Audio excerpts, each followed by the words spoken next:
بیمار پڑا ہے، ایک رشتہ دار دیکھنے کے لیے نہیں آیا، جیسے ہی مائک سے اعلان ہوا کہ اس کا انتقال ہو گیا جو بیمار تھا، تو مٹی دینے کے لیے آئے اور مٹی دے کر کے دسترخوان پر کھانے کے لیے بیٹھ گئے۔ مٹی دیا ہے، قیمت جب تک وصول نہیں کریں گے یہاں سے نہیں جائیں گے۔ اللہ کے رسول کی تعلیم ہے کہ جس کے گھر میں جنازہ اٹھے، جس کے باپ کا انتقال ہو جائے، جس کی ماں کا انتقال ہو جائے، اس کے گھر میں اپنے گھر سے کھانا پکا کر کے لے جاؤ، مصیبت کے ماروں کو کھلاؤ۔ ان کے گھر میں مصیبت ہے، ان کو کھلاؤ۔ 3 روز چولہا نہیں جلے گا، اپنے چولہے پر کھانا پکا کر کے لے جاؤ، ان کو کھلاؤ۔ لیکن گنگا تو الٹی بہ رہی ہے، ان کے باپ کو مٹی دینے کے لیے آئے، انہی کے دسترخوان پر مہمان بن گئے، مٹی کی قیمت لیے بغیر نہیں جائیں گے۔ بلند شہر میں لوگ مسواک کر رہے تھے، کسی کا جنازہ اٹھا تھا، تو لوگ کہتے ہیں یہ لوگ مسواک کیوں کر رہے ہیں؟ کا پتہ نہیں ہے، یہ مٹی دے کر کے دسترخوان پر ہڈی چبائیں گے، اس لیے دانت کو پجا رہے ہیں۔ جب مٹی دے کر کے دسترخوان پر بیٹھے کھانا کھانے کے لیے، تو مرحوم کا بیٹا مائک لے کر کے کھڑا ہو گیا کہ دیکھیے مہمان صاحب، آپ لوگ میرے باپ کو مٹی دینے کے لیے آئے اور میرے دسترخوان پر بیٹھ کر کے کھانا کھانے کے لیے آستین چڑھا کر کے آپ لوگ بیٹھے ہیں۔ میرا پہلے ایک اعلان سن لیجئے، اس کے بعد بسم اللہ کیجئے گا۔ میرے گھر میں مصیبت ہے، میرا باپ مرا ہے، میری ماں مری ہے، میرے اوپر مصیبت کا پہاڑ ٹوٹا ہوا ہے، مجھ کو کھایا نہیں جاتا، مجھ کو پیا نہیں جاتا۔ ایک رشتہ دار آپ ہیں کہ مٹی دے کر کے آستین چڑھا کر کے میرے دسترخوان پر بیٹھ گئے ہیں، دنیا میں آپ سے بڑا بے شرم ہم نے کسی کو نہیں دیکھا۔ بسم اللہ کیجئے۔ اب کون بے شرم ہوگا جو بیٹھ کر کے کھائے گا؟ ایک ایک کر کے لائن دے دیا۔ ہمارا تو یہ حال اب ہو گیا ہے، حقیقت بہت کم، دکھاوٹ زیادہ، کوئی چیز اصلی تو ملتی کہاں ہے، ہر ایک چیز نقلی، ملاوٹ زیادہ،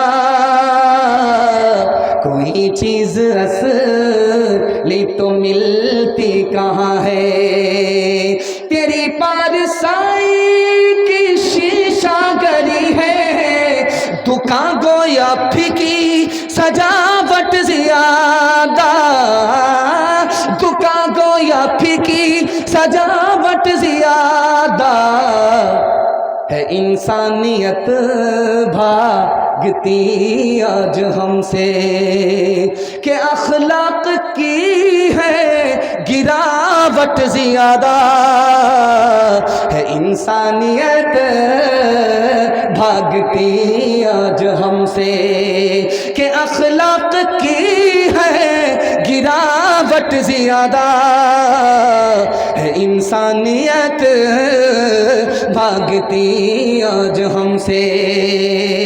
محبت میں ڈوب کر کے آپ نے میرے حصے کے جلسے کو سنا، مجھے بھی پتہ نہیں چلا، آپ کو بھی پتہ نہیں چلا، آپ اتنا سٹ سٹ کر کے بیٹھے ہیں کہ آپ کو ٹھنڈا نہیں لگے گا، لیکن اتنا سٹ گئے ہیں کہ بھول سے کسی کا ہاتھ کسی کی جیب میں گیا تو پورا بٹوا صاف ہو جائے گا۔ جوانوں کے حوالے سے پیغام، ہمارے جوان سننے کے لیے تیار، جوش کے ساتھ ہاتھ اٹھائیے، انشاءاللہ بوڑھے لوگ غلطی سے ہاتھ مت اٹھائیے گا۔ آپ لوگ دنیا میں دوبارہ جوان ہونے والے نہیں ہیں، سیدھا جنت میں جا کر کے جوان ہوں گے۔ حور سے آپ کا ضرور نکاح ہوگا، لیکن یہاں کوئی چانس نہیں ہے۔ دیکھیے دسمبر ختم ہو رہا ہے، نیا سال آ رہا ہے، نئے سال میں مرغی بہت زیادہ ذبح ہوتی ہے، بکرا بہت ذبح ہوتا ہے، یہ جاتا کہاں؟ چکھنے میں جا رہا، چکھنا لیا، شراب پی کر کے بسم اللہ خراب کر کے بیٹھا ہے، کیا کہہ رہا ہے؟ نیا سال مبارک۔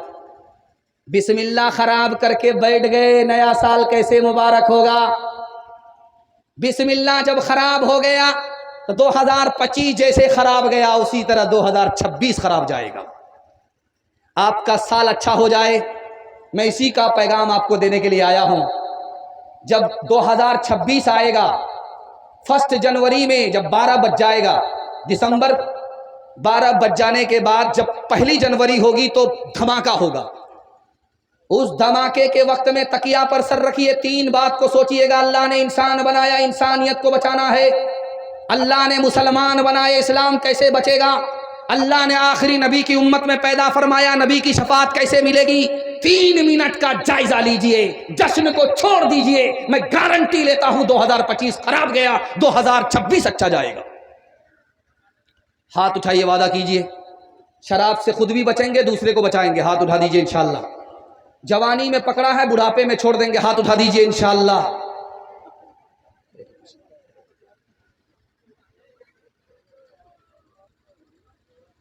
باپ نے بیٹا سے کہا، بیٹا تم دارو نہیں پیتے ہو، دارو پینے والے کے ساتھ مت بیٹھنا۔ تم جوا نہیں کھیلتے ہو، جوا کھیلنے والے کے ساتھ مت بیٹھنا۔ تم زنا نہیں کرتے ہو، زناکار کے ساتھ مت بیٹھنا۔ کب تک بچو گے؟ آگ سے تو بچ جاؤ گے، دھواں سے نہیں بچو گے۔ شراب نہیں پیتے ہو، شرابی کے ساتھ مت بیٹھنا۔ جوا نہیں کھیلتے، جواری کے ساتھ مت بیٹھنا۔ زنا نہیں کرتے، زناکار کے ساتھ مت بیٹھنا۔ بیٹے کو جوش تھا، ہوش نہیں تھا، باپ سے خفا ہو کر کے کہتا ہے، ابا میرے پیچھے آپ پڑے ہوئے ہیں، میں اچھا ہوں، اپنی جگہ وہ خراب ہے، اپنی جگہ کیا فرق پڑتا ہے؟ باپ کو سمجھ میں آیا، اس کو سمجھانا پڑے گا، ایسے نہیں سمجھے گا۔ باپ نے کہا، گیروا چوک جاؤ، 1 پیٹی سیب خرید کر کے لاؤ۔ جب بیٹا گیا گیروا چوک، 1 پیٹی سیب لے کر کے آیا تو باپ نے کہا، کھول کر کے دیکھو کوئی سیب سڑا ہوا تو نہیں ہے۔ بیٹے نے جب کھول کر کے دیکھا تو سب سیب سلامت تھے، 1 سیب سڑا ہوا تھا۔ جب بیٹا اس کو نکال کر کے پھینکنے لگا تو باپ نے کہا، وہ خراب ہے اپنی جگہ، یہ صحیح ہے اپنی جگہ، پھینکنے کی ضرورت نہیں ہے، پیٹی کو بند کرو، 3 دن کے بعد دیکھنا۔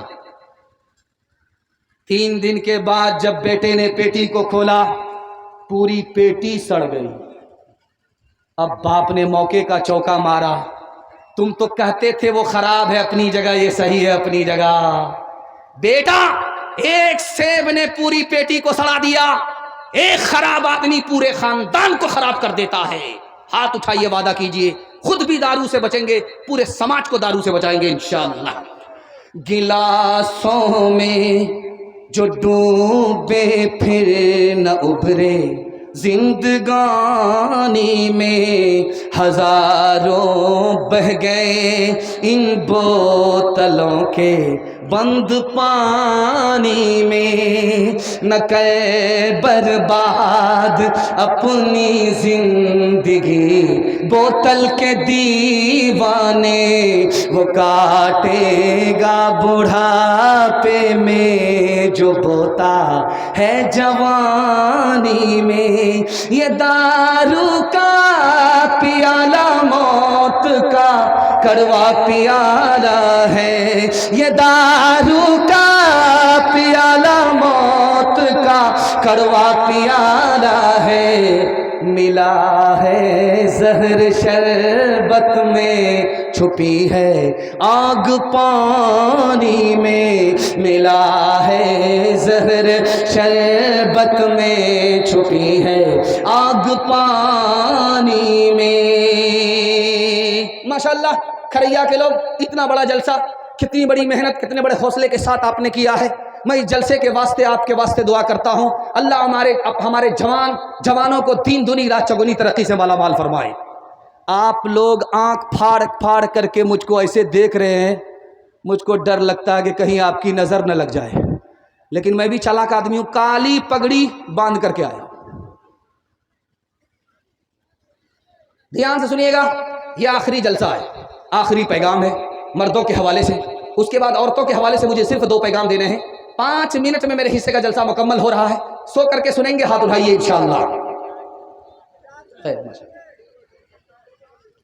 چلنے دیجئے، 12 بج جانے کے بعد ہم جب اپنی جگہ پر نہیں ہیں تو آپ کہاں رہیں؟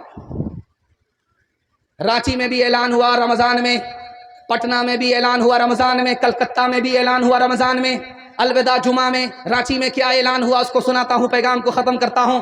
گھر سے آدمی ترقی کرتا ہے، گھر سے آدمی برباد ہوتا ہے۔ گھر کا جھگڑا اگر گھر میں ختم ہو جائے، ترقی کے آسمان کو چھو لیتا ہے۔ گھر کا جھگڑا اگر گھر سے نکل کر کے عدالت میں پہنچا، بربادی کے گڑھے میں انسان پہنچ جاتا ہے۔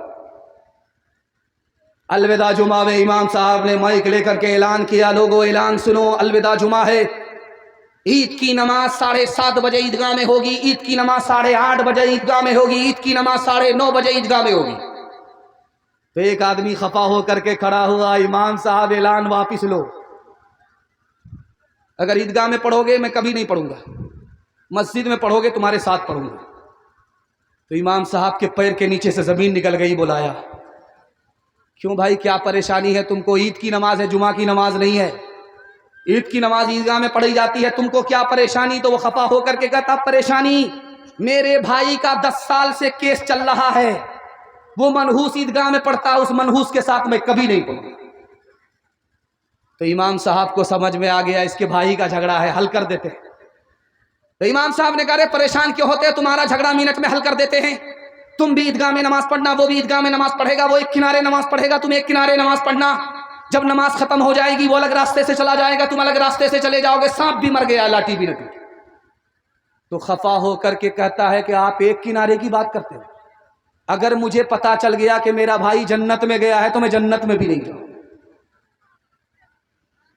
یہ روٹا میں مڑواڑی ہے، مسلمان ہے، مسلمان زمین بیچ رہا ہے، مڑواڑی خرید رہا ہے، کیوں بھائی؟ 2 وجہ سے، آنکھ سے پٹی ہٹا رہا ہوں، عقل کا ناخن لینے کے لیے کہہ رہا ہوں، ابھی وقت نہیں گیا، بربادی کو ہم بچا سکتے ہیں۔ دھیان سے سنیے گا، مولانا ولی رحمانی اللہ کو پیارے ہو گئے، انہوں نے کتاب لکھی عدلیہ اور سماج، اللہ سے دعا کیجیے اللہ ان کی قبر کو نور سے بھر دے۔ روٹا میں مڑواڑی مسلمان کی زمین خرید رہا ہے، مسلمان بیچ رہا ہے، مڑواڑی خرید رہا ہے، مسلمان برباد ہے، مڑواڑی ترقی کے آسمان میں ہے، 2 وجہ سے۔ انہوں نے کہا کہ وکیل سے جا کر کے پوچھو، کورٹ میں جا کر کے وکیل سے پوچھو، ڈسٹرکٹ کورٹ میں جاؤ، ہائی کورٹ میں جاؤ، سپریم کورٹ میں جاؤ، وکیل کے سینے پر ہاتھ رکھ کر کے پوچھو، مڑواڑی کا کیس آتا ہے، وہ سینہ ٹھوک کر کے بولے گا آتا ہی نہیں۔ کیوں بھائی مڑواڑی کا جھگڑا نہیں ہوتا؟ تو ان کا کہنا ہے جھگڑا تو ہوتا ہے، گھر میں حل ہو جاتا ہے، عدالت میں جاتا ہی نہیں۔ سبحان اللہ۔ اور مسلمان کا جھگڑا گھر میں حل ہوتا ہی نہیں ہے، عدالت میں جاتا ہے۔ ڈوری ایکٹ کا مقدمہ مسلمان کا 2011 میں کتنی تعداد میں آیا؟ تو لکھنے والے نے لکھا کہ ایک ضلع میں 33 ہزار، اس گھر کو آگ لگ گئی گھر کے چراغ سے، مسلمان جھگڑے میں زمین بیچ رہا ہے اور مڑواڑی جھگڑا ختم کر کے زمین خرید رہا ہے۔ دوسری وجہ کو غور سے سنیے گا، مڑواڑی کو ترقی کیوں ہے روٹا میں؟ ایک مڑواڑی جب نیچے جائے گا تو سب لوگ اس کو مل کر کے سنبھالتے ہیں، ایک مرتبہ جائے گا نیچے، ایک مرتبہ اوپر اٹھائیں گے، 2 مرتبہ نیچے جائے گا، دوسری بار اٹھائیں گے، تیسری بار جائے گا، تیسری بار اٹھائیں گے، زندگی بھر نیچے جائے گا، اس کو سنبھالتے رہیں گے، قوم کا آدمی ہے، قوم سے پیچھے جانے نہیں دیں گے۔ لیکن بدقسمتی سے اگر کوئی مسلمان نیچے گیا ہے تو اس پر تھوکتے ہیں، اس کو تانا مارتے، اس کو گالی دیتے، اور خوش قسمتی سے اگر کوئی مسلمان اوپر جا رہا ہے تو اس کے گھر کا ہی آدمی اس کی ٹانگ کھینچ کر کے نیچے لاتا ہے، بیٹا اتنی جلدی اوپر جانے کی ضرورت نہیں، برابر میں رہو۔ ایک کتاب ہے سنسکرت زبان میں، اس کا نام ہے کلیلہ دمنا، مدرسے میں پڑھائی جاتی ہے، مدرسے میں سنسکرت زبان پڑھائی جاتی ہے، ہندی زبان پڑھائی جاتی ہے، ہندی زبان ہندوستانی زبان ہے، سنسکرت زبان ہندوستانی زبان ہے، مسلمان زبان کے دوست ہیں، دشمن نہیں ہیں، اپنی زبان سمجھتے ہیں۔ اس کتاب میں لکھا ہے کہ 3 جانور تھے، شیر، چیتا اور گیدڑ، تینوں شکار کرتے تھے، مار کر کے لاتے تھے، بانٹ کر کے کھاتے تھے۔ 3 جانور کو شکار کیا، گدھے کو مارا، ہرن کو مارا، خرگوش کو مارا۔ تو شیر بولا چیتا سے کہ بانٹو، کیسے بانٹتے ہو؟ تو چیتا بولا بٹوارا بالکل آسان ہے، یہ جو خرگوش ہے یہ گیدڑ کھا لے گا، یہ جو ہرن ہے میں کھا لوں گا، میں چھوٹا بھی نہیں بڑا بھی نہیں، بیچ بیچ کا ہوں، اور سب سے بڑے آپ ہیں، گدھا آپ کھا لیجیے۔ شیر کو غصہ آیا، اس نے اس کے منہ پر تماچا مارا کہ سب سے بڑا گدھا میں نظر آ رہا ہوں، میں اس بٹوارے کو نہیں مانتا۔ شیر نے گیدڑ سے کہا تم بانٹو، کیسے بانٹتے ہو؟ تو گیدڑ بولا بٹوارا بالکل آسان ہے، یہ جو خرگوش ہے آپ کے ناشتے میں کھانے کا ہے، یہ جو ہرن ہے یہ آپ کے دوپہر میں کھانے کا ہے، یہ جو گدھا ہے الو کا پٹھا یہ سحری میں کھانے کا۔ تو شیر بولا سب میرے لیے؟ کہا حضور آپ تو راجا، بچا تو روزی نہیں بچا تو روزہ۔ سبحان اللہ۔